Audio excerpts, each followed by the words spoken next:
Londres, Inglaterra, noviembre de 1955. Un niño de apenas 3 años coge un libro que está tirado en la casa y hace una afirmación que dejaría a sus padres completamente perplejos. Este libro es mío. ¿El problema? El libro pertenecía a su hermano mayor, que había muerto 2 años antes de que el niño naciera. El pequeño ni siquiera sabía leer todavía, pero tenía la absoluta certeza de que aquel objeto le pertenecía. Wilfred Robertson no era un niño común. Nacido el 3 de noviembre de 1955, traía consigo recuerdos que desafiarían todo lo que sus padres creían sobre la vida y la muerte. Recuerdos de un hermano al que nunca conoció, de lugares que jamás visitó, de experiencias que pertenecían a otra persona. Una persona que había partido de este mundo incluso antes de que Wilfred diera su primer suspiro. Este no es solo un caso más de imaginación infantil. Es uno de los casos más intrigantes de posible reencarnación jamás documentados por la ciencia, investigado por el renombrado Dr. Ian Stevenson de la Universidad de Virginia, el pionero mundial en los estudios científicos de vidas pasadas. Un caso que involucró a una familia cristiana tradicional, completamente escéptica a lo paranormal, que se vio obligada a cuestionar sus propias creencias ante evidencias imposibles de ignorar. ¿Cómo explicar que un niño de 5 años describiera con precisión una escuela que nunca visitó? ¿Cómo comprender que un niño tratara a su hermano mayor como si él mismo fuera el mayor de la familia? Y más perturbador aún, ¿cómo entender que un niño demostrara conocimientos y comportamientos que pertenecían exclusivamente a una persona que murió antes de que él naciera? La respuesta a estas preguntas va mucho más allá de lo que nuestra mente racional puede comprender. Prepárese para conocer la historia de Wilfred Robertson, el niño que aparentemente regresó a casa como su propio hermano menor. La familia Robertson vivía una vida típica de la clase media londinense a principios de los años 50. Herbert Robertson trabajaba como funcionario público, mientras que su esposa Audrey cuidaba de la casa y de los hijos en la capital inglesa. Eran cristianos devotos, miembros de la iglesia anglicana, personas prácticas que nunca habían mostrado interés por asuntos sobrenaturales o místicos. En julio de 1946, el primer hijo de la pareja, Thomas Robertson, llegó al mundo trayendo alegría y esperanza. Era un niño especial, extremadamente afectuoso, cariñoso, que buscaba constantemente demostraciones de amor de sus padres. Thomas era el tipo de niño que ilumina cualquier ambiente con su presencia, siempre sonriendo, siempre queriendo abrazos y caricias. Sin embargo, desde los primeros meses de vida, Thomas presentó problemas de salud. Era un niño frágil, frecuentemente enfermo, que lloraba mucho y demandaba atención constante. Para Audrey, madre primeriza, cuidar de Thomas se convirtió en un desafío emocional inmenso. Confesaría más tarde que perdía la paciencia con los llantos constantes del niño y no se sentía segura como madre. En octubre de 1948, la familia sumó un segundo miembro, Geoffrey Robertson. La llegada del segundo hijo trajo aún más complejidad a la dinámica familiar, especialmente cuando Geoffrey también comenzó a presentar problemas de salud simultáneamente a Thomas. Fue entonces cuando la tragedia se abatió sobre los Robertson. En la madrugada del 3 de abril de 1953, Audrey tuvo un sueño perturbador. Vio una figura vestida con un manto oscuro y en el sueño supo instintivamente que Thomas estaba muerto. Al día siguiente, como si el sueño fuera un presagio terrible, Thomas se despertó con dolor de garganta. Inicialmente Audrey no le dio mucha importancia a los síntomas, pues su hijo siempre había tenido tendencia a desarrollar inflamaciones de garganta. Además, Geoffrey también estaba enfermo en la misma época y parecía necesitar más cuidados médicos. Thomas, a sus 6 años, parecía tener solo una más de sus inflamaciones rutinarias. Pero este no era solo un dolor de garganta común. Durante una semana entera, el estado de Thomas se deterioró rápidamente. Audrey, dividida entre cuidar a sus 2 hijos enfermos, centró su atención principalmente en Geoffrey, creyendo que Thomas solo estaba celoso de la atención que recibía su hermano menor. La cruel realidad se reveló demasiado tarde. El 11 de abril de 1953, Apenas una semana después del sueño premonitorio de Audrey, Thomas Robertson falleció debido a una polioencefalitis. Tenía solo 6 años. La muerte de Thomas devastó a la familia Robertson de una forma que las palabras jamás podrían describir. Audrey se sumergió en una espiral de culpa y desesperación que la consumía día y noche. No podía dejar de preguntarse, ¿y si hubiera prestado más atención a los síntomas de Thomas? ¿Y si se hubiera tomado el dolor de garganta más en serio desde el principio? ¿Y si no hubiera perdido la paciencia con él durante su última semana de vida? Margaret Thayer, una mujer conectada a las enseñanzas antroposóficas de Rudolf Steiner, conoció a Audrey durante este período de profundo luto. Margaret encontró a una madre destrozada, que se culpaba por la muerte de su hijo como si fuera directamente responsable de ella. Audrey estaba, en palabras de Margaret, en un estado de desesperación casi suicida. Fue Margaret quien introdujo los conceptos de reencarnación a la familia Robertson. Aunque eran cristianos tradicionales, Herbert y Audrey ya tenían una ligera inclinación a creer en la posibilidad de vidas pasadas, aunque nunca hubieran explorado profundamente esta idea. Margaret plantó una semilla de esperanza en la mente atormentada de Audrey. Quizás Thomas podría regresar a su familia a través de un nuevo nacimiento. 2 años después de la muerte de Thomas, en 1955, Audrey descubrió que estaba embarazada de nuevo. Durante toda la gestación, llevó consigo una mezcla de esperanza y expectativa cautelosa. No era exactamente una creencia firme de que el bebé sería Thomas renacido, pero había un deseo profundo, casi una oración silenciosa, de que eso pudiera ser posible. Wilfred Robertson nació el 3 de noviembre de 1955, un niño aparentemente normal en todos los aspectos. Durante sus primeros años de vida, nada indicaba que fuera diferente a cualquier otro niño. Estaba sano, se desarrollaba con normalidad y parecía ser simplemente el tercer hijo de los Robertson. Pero cuando Wilfred era aún muy pequeñito, en palabras de su madre, algo extraordinario sucedió.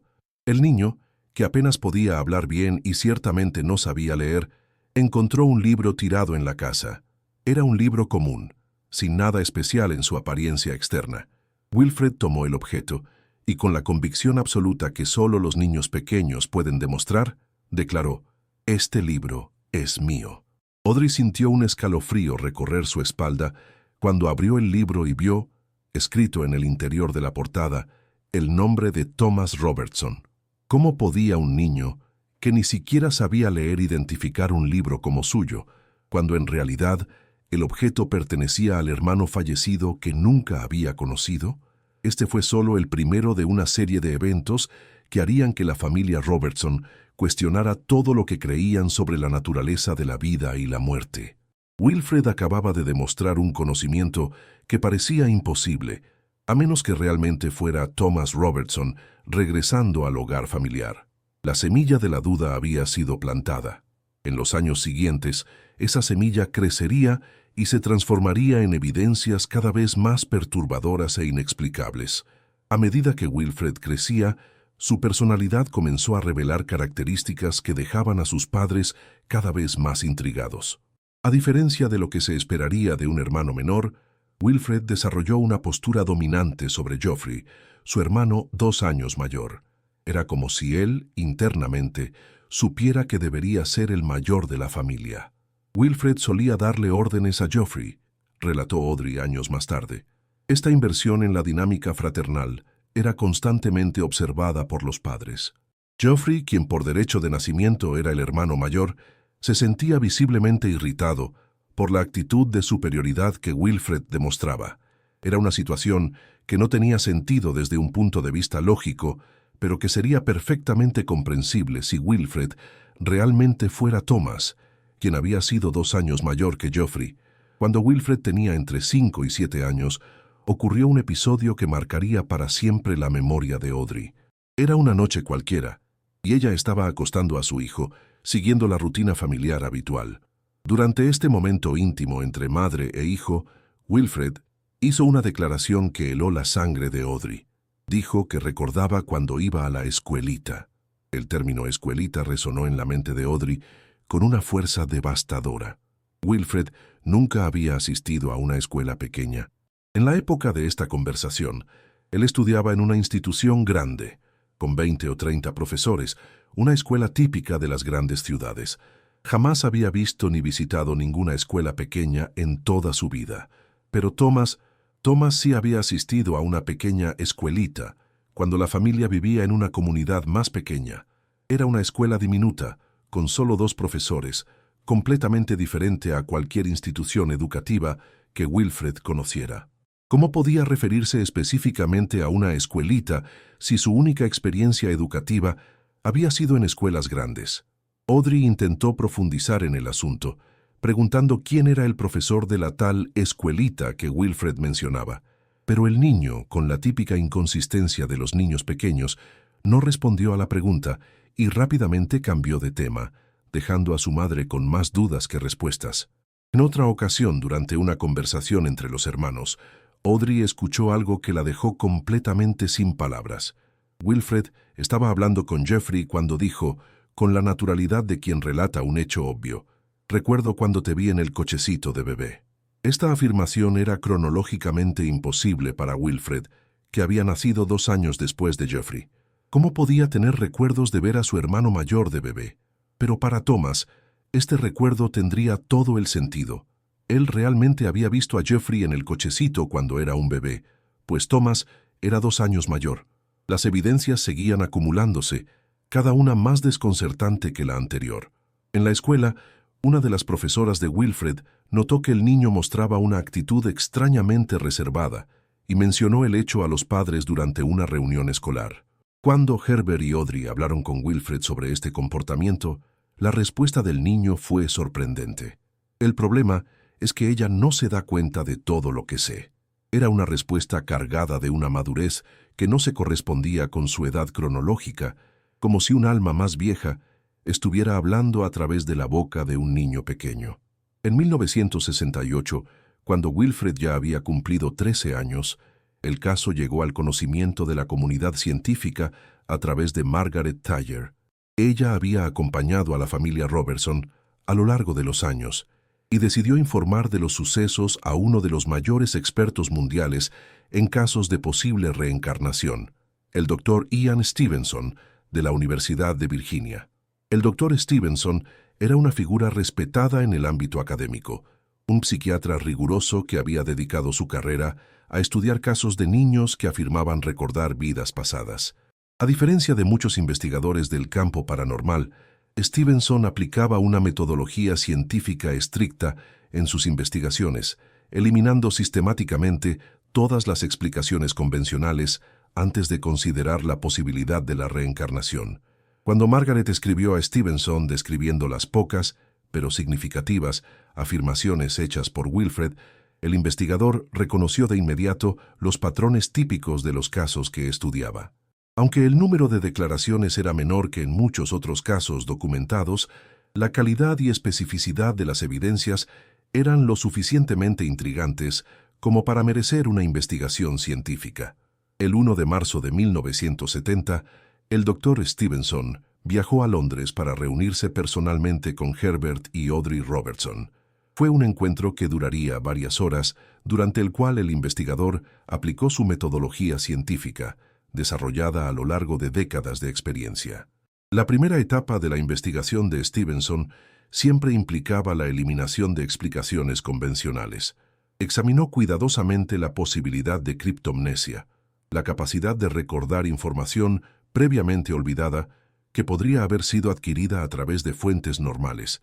¿Podría Wilfred haber escuchado conversaciones familiares sobre Thomas y haber absorbido inconscientemente esa información?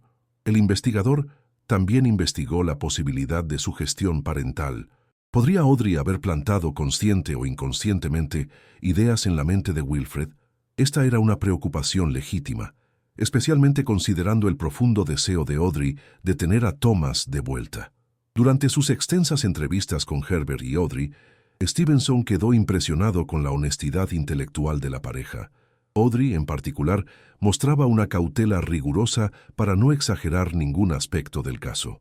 Parecía genuinamente ansiosa por presentar los hechos de manera objetiva, sin adornos ni interpretaciones forzadas. El doctor Stevenson examinó cada una de las 4 afirmaciones principales de Wilfred: el reconocimiento del libro de Thomas, la referencia a la escuelita, el recuerdo de ver a Geoffrey en el cochecito y el comentario sobre la fotografía de Thomas. Cada declaración fue analizada desde múltiples perspectivas, buscando explicaciones alternativas que pudieran dar cuenta de los hechos observados.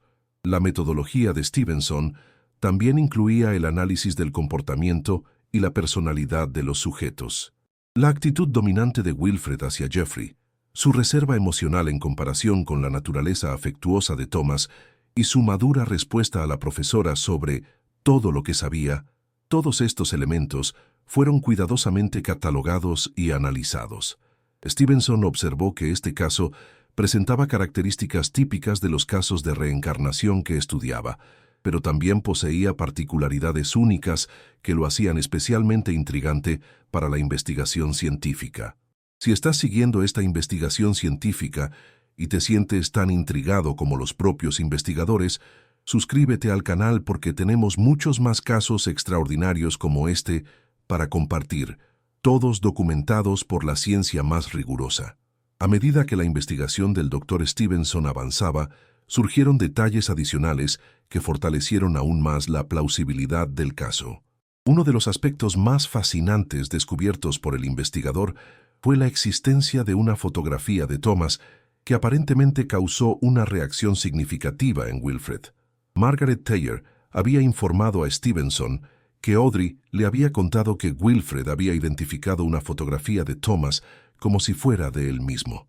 Cuando se le preguntó sobre este episodio en 1970, Audrey inicialmente no podía recordar con claridad el incidente. Sin embargo, 10 años más tarde, en 1980, su memoria se había aclarado y confirmó que recordaba vagamente a Wilfred comentar sobre una fotografía de Thomas. Este tipo de reconocimiento fotográfico es un fenómeno frecuentemente observado en los casos estudiados por Stevenson.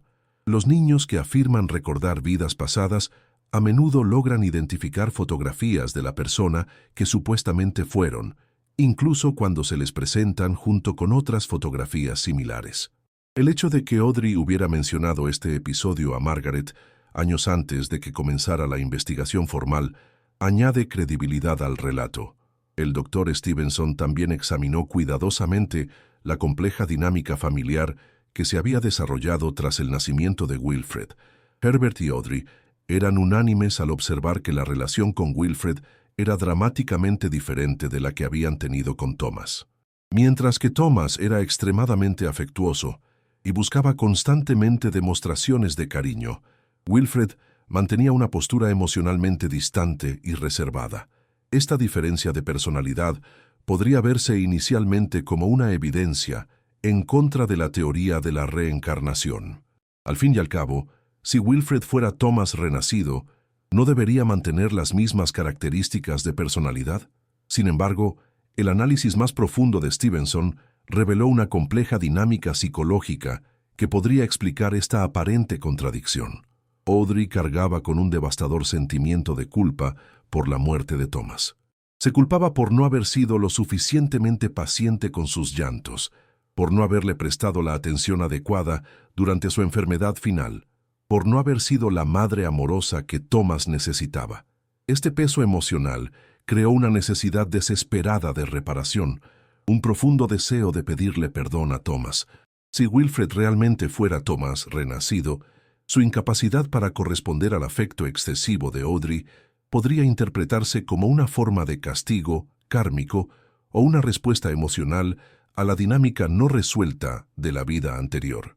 La frialdad emocional de Wilfred hacia su madre podría representar el alma de Thomas, expresando el dolor por los cuidados inadecuados que recibió durante su enfermedad terminal. Herbert ofrecía una perspectiva ligeramente diferente sobre el comportamiento de Wilfred. Observaba que la reserva emocional de su hijo no estaba dirigida específicamente a Audrey, sino que era una característica general de su personalidad. Wilfred mostraba distancia emocional con prácticamente todas las personas, no solo con su madre.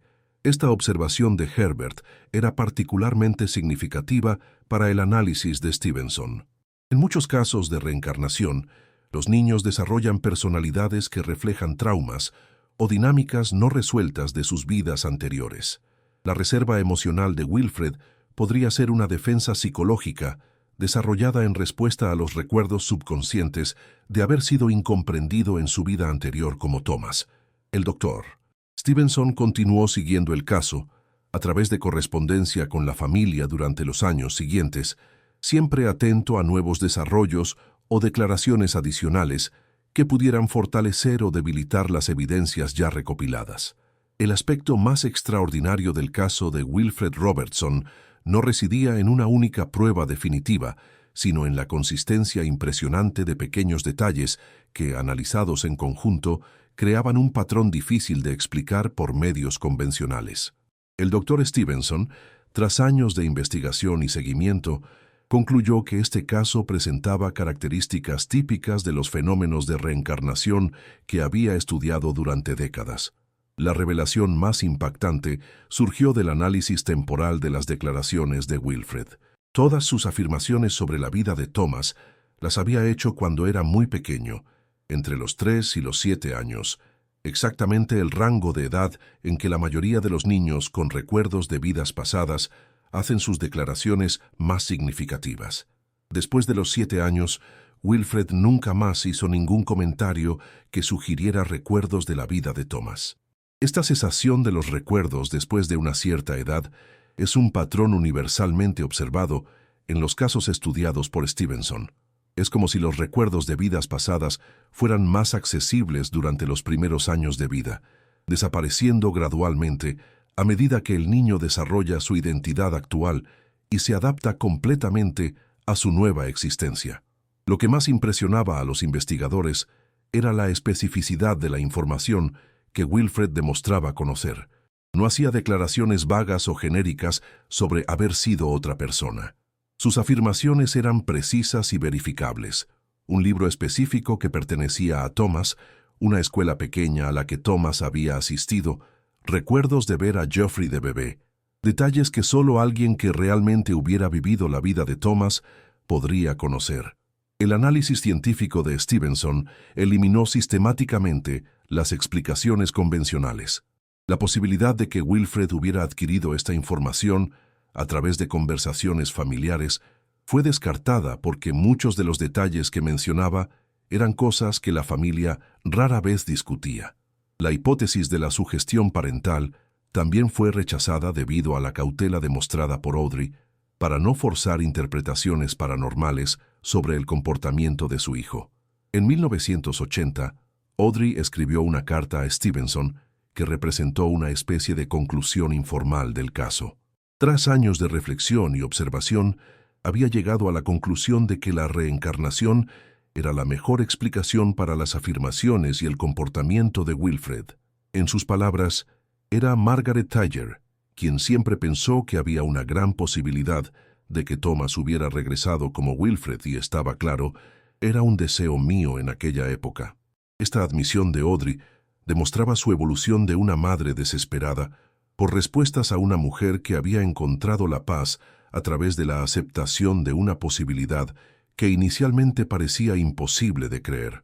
Hoy, décadas después de aquellas primeras declaraciones extraordinarias, Wilfred Robertson es un hombre adulto exitoso. Tras completar la educación secundaria, se graduó en ingeniería química en una universidad británica y construyó una sólida carrera como consultor. A los 25 años, en la época de la última comunicación de Audrey con el Dr. Stevenson, Wilfred llevaba una vida completamente normal, aparentemente sin ninguna conexión consciente con los recuerdos que había demostrado en su infancia. Esta progresión natural hacia la vida adulta es típica de los casos estudiados por Stevenson. La mayoría de los niños con recuerdos de vidas pasadas crecen para convertirse en adultos funcionales y bien adaptados, y los recuerdos paranormales se convierten solo en una curiosa anécdota de su infancia. Es como si el alma necesitara algunos años para adaptarse completamente a su nueva existencia, liberando gradualmente las conexiones con la vida anterior. Audrey siguió impresionada por las diferencias de personalidad entre Thomas y Wilfred, incluso décadas después de los eventos iniciales. En sus reflexiones finales al Dr. Stevenson, describió a Thomas como cariñoso y un poco dependiente, mientras que caracterizaba a Wilfred como amable, pero independiente y distante. Era como si dos almas distintas hubieran habitado el mismo cuerpo a lo largo de diferentes periodos de tiempo. El impacto del caso en la familia Robertson fue profundo y duradero. Para Audrey, aceptar la posibilidad de que Wilfred fuera Thomas renacido le trajo una paz que no había logrado encontrar a través de su fe cristiana tradicional. La culpa devastadora que cargaba por la muerte de Thomas finalmente encontró alivio a través de la creencia de que su hijo había regresado, ofreciéndole una segunda oportunidad de ser la madre amorosa que ella deseaba haber sido. El doctor Stevenson categorizó el caso de Wilfred Robertson como un ejemplo típico de los casos de reencarnación intrafamiliar que estudiaba, aunque reconocía las limitaciones inherentes a este tipo de casos, especialmente el potencial de interpretación errónea. Debido a los deseos emocionales de los padres, no encontró evidencias de invención o exageración deliberada por parte de la familia. Este caso nos invita a cuestionar nuestras suposiciones más fundamentales sobre la naturaleza de la conciencia humana y la continuidad del alma. Si aceptamos que la conciencia puede sobrevivir a la muerte física y regresar a través de un nuevo nacimiento, entonces casos como el de Wilfred Robertson ofrecen una ventana fascinante a los misterios más profundos de la existencia humana. Después de escuchar sobre los recuerdos imposibles de Wilfred y su identificación precisa de las pertenencias de Thomas, cuéntame en los comentarios, ¿alguna vez has tenido una experiencia inexplicable con recuerdos que parecían no ser tuyos? ¿Has sentido una conexión misteriosa con objetos o lugares que no formaban parte de tu historia personal? Espero que la historia de Wilfred Robertson haya tocado tu corazón tanto como tocó el mío. Aquí en el Círculo de las Vidas, creemos que cada alma tiene un viaje único y extraordinario que trasciende los límites de una sola existencia. Si formas parte de esta comunidad que busca respuestas a los misterios más profundos de la experiencia humana, deja un me gusta para demostrar que tú también crees que somos mucho más de lo que aparentamos ser. En los comentarios comparte, ¿a qué persona fallecida de tu familia te gustaría reencontrar? ¿Qué señales buscarías para reconocer a un alma amada que ha regresado?